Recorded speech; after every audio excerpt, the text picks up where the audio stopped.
Right. Shalom, Mesharola. Before you go into this lesson, we give all honor, all glory, and all praises to Yahweh, Bahasham, Yahweh Shai, Bahasham, Rekakodash. We give double honors to the apostles and prophets and rulers of chambers, Cambet and House Great Millstone for the bring forth the 100% truth that I've been currently edified under. Shalom to the elect tabernacle of David. And I'm Roberta Zaria coming to this lesson. The topic of the lesson, the title of the lesson, Selak, is Will ye heed the rebuke of the prophets? Because as far as we understand, the prophets speak. The prophets usually are the mouthpiece of Yahweh Shem Shai, right? So, question to those that are hearing this: Will you heed? Will you heed the rebuke of the prophets? I want to get a precept. Bear with me. My pause. Right. When you go into the book of Hebrews, chapter 1 and verses 1, just to clear that up before you continue. Chapter 1 and verses 1. It tells you. Right.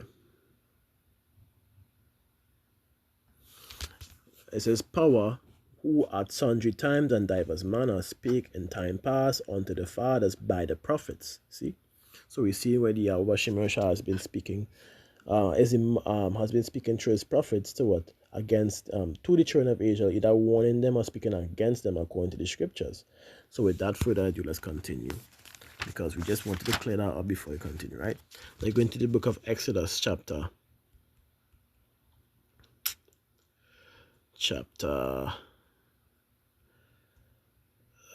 20 and verses 18, where it says, because we know many of these people today like to say, well, we want to see God speak, and why God don't show himself. You had that opportunity, Israel, back then, which you're cowardly, you were coward, you were fearful, you're frightened because of the terrors of Yahweh Shemar Shai. So what makes you think it's gonna be the same thing now? They wanted to hear the Yahweh Shemar Shai speak, and when he presented himself, they want to flee. Are they gonna be the same thing, man? Y'all don't even understand the chariots today, the ships, we call this thing the UFOs. It's called the orbs, to be exact. So like the orbs, those are chariots of Yahweh Shemar Shai. Many of y'all look in fear. So you think the presence of Yahweh Shemar Shai gonna be simple? No. You'd rather I would hope that you'd rather hear the warning of the prophets than to hear Yahweh Shemar Shai speak. Because if he speaks, judgment is going to come. So let's get the precept in Exodus chapter 20 verse 18. It says, and all the people saw the thundering and the lightning and the house of the trump and the noise like of the trumpet and the mountains smoking.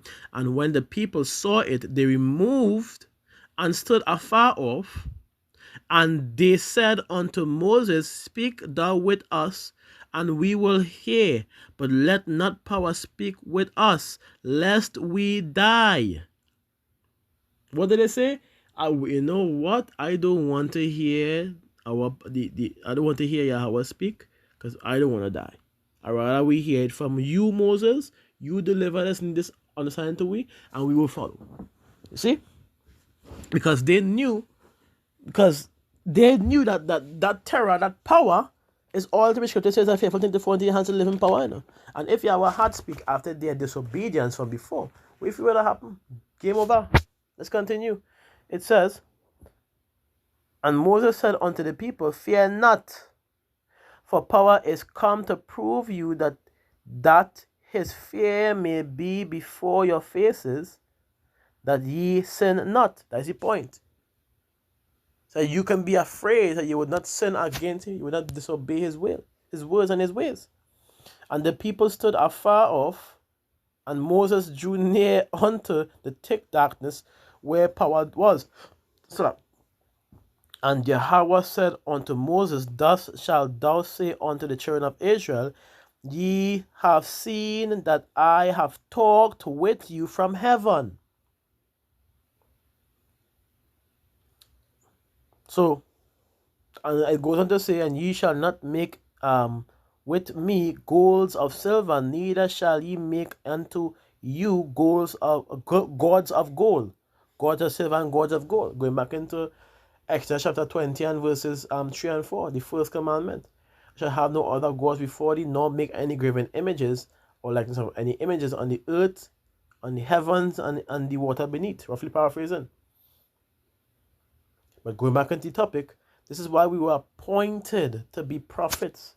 This is why we are appointed to be the watchmen of the children of Israel, because they willingly did not want Yahweh Bashim Rosha to come on the scene and tell them anything because of their fear against him.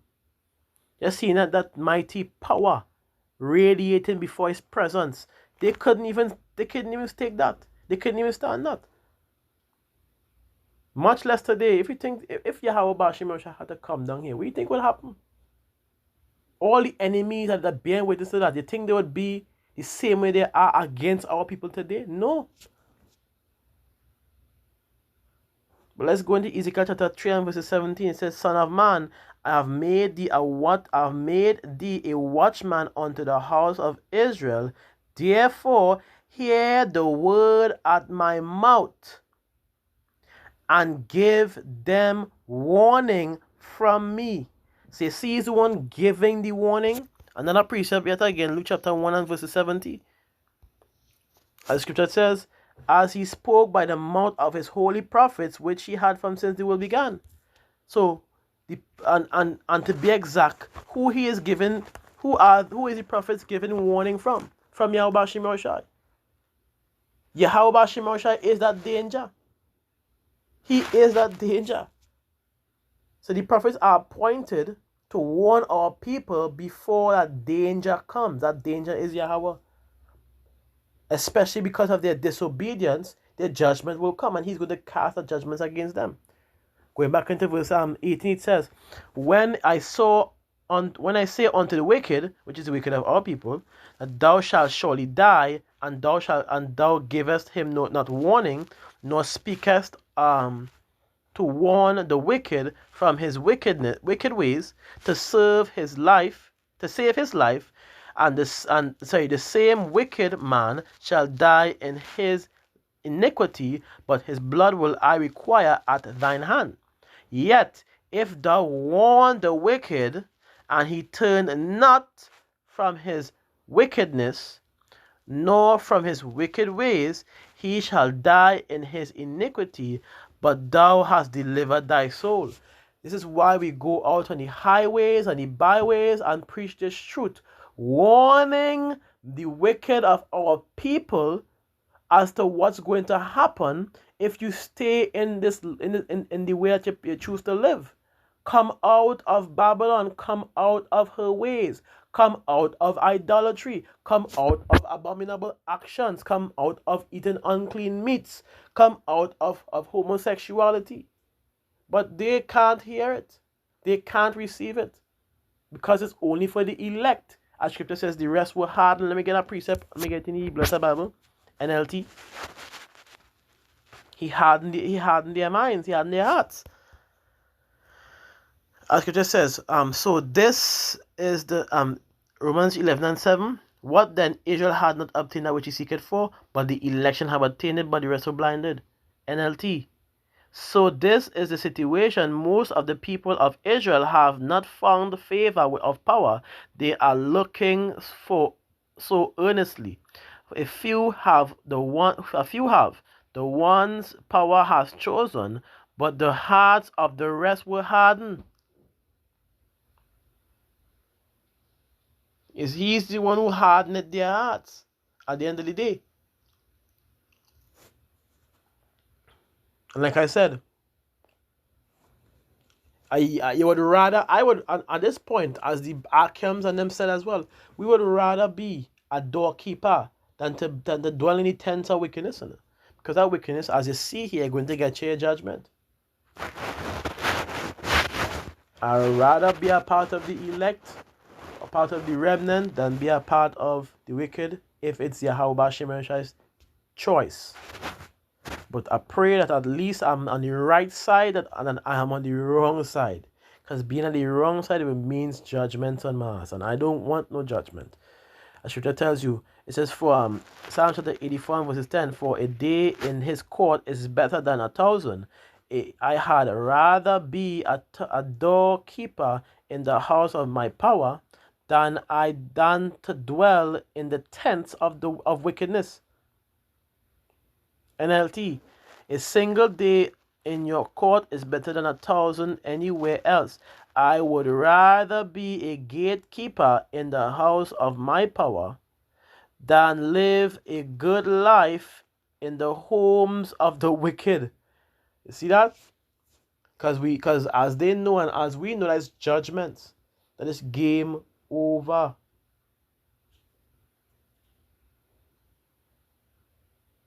Game over. So, let me get one more preacher before I continue. Going back into the question. Will you heed the rebuke of the prophets? Because many of the Israelites had an opportunity and failed. They had a choice to recompense and they fell off. Let's go into 2 Kings chapter 17 and verses 13. Yet Yahweh testified against Israel and against Judah by all the prophets and by all the seers, saying, Turn ye from your evil ways and keep my commandments and my statutes, according to all the law which I commanded your fathers, which I have sent to you by my servants the prophets. It says, notwithstanding they would not hear, but hardened their necks like the neck of their fathers that did not believe in Yahweh their power. And they rejected his statutes and his covenant that he made with their fathers, and his testimonies which he testified against them. And they followed vanity and became vain and went after the heathen that were wronged about them, concerning whom Yahweh had charged them, that they should not do like them. So they went after the very ways of Yahweh Shai. They went after the very ways and they refused to heed the rebuke of the prophets. And there's a penalty in that, because as scripture tells you, the two parts shall be cut off, but the third shall be left therein. And he's going to carry the third part through the fire. So who you think is going to be the ones not hearkening unto this day, not heeding the rebuke of the prophets today? It will be the 2/3 of our people, rejecting the very ways of Yahweh Shai. As scripture tells you, going backward and not forward. I read a precept in Jeremiah before you close out. Chapter 7 and verses 21. Thus saith Yahweh of hosts, the power of Israel, put your burnt offerings and your sacrifices, and eat flesh. It says, For I spake not unto your fathers, nor commanded them in the day that I brought them out of the land of Egypt concerning burnt offerings and sacrifices. But this commanded I them, saying, Obey my voice, and I will be your power, and ye shall be my people, and walk ye in all the ways that I have commanded you, that I may be well unto you. Verse 24, here's the point. But they hearkened not, nor inclined their ears, but walked in the counsels and the imaginations of their evil hearts, and went backward and not forward. So the 2/3 we have today are in that same mindset, and as they are moving backward. They are going backward against the words and the will of Yahweh Shai, which is why they have to be destroyed on this side. There's nothing to go against that. They have to. They are going to be, and they have to be destroyed on this side. All right, now you understand. So the question goes back again, for those who are the heirs to hear, will ye heed the rebuke of the prophets today? That's all I have to say. So shalom, Yasharallah. Kal Halalyam Yahweh Bahasham Yahweh Shai Bahasham Makakodash. We give double honors to the apostles and prophets and elders of James Camp, but known as Great Millstone, for they bring forth the 100% truth that have been currently edified under. Shalom to the elect, the tabernacle of David. I am your brother Zariach saying to you, Shalom until the next one, so Shalom.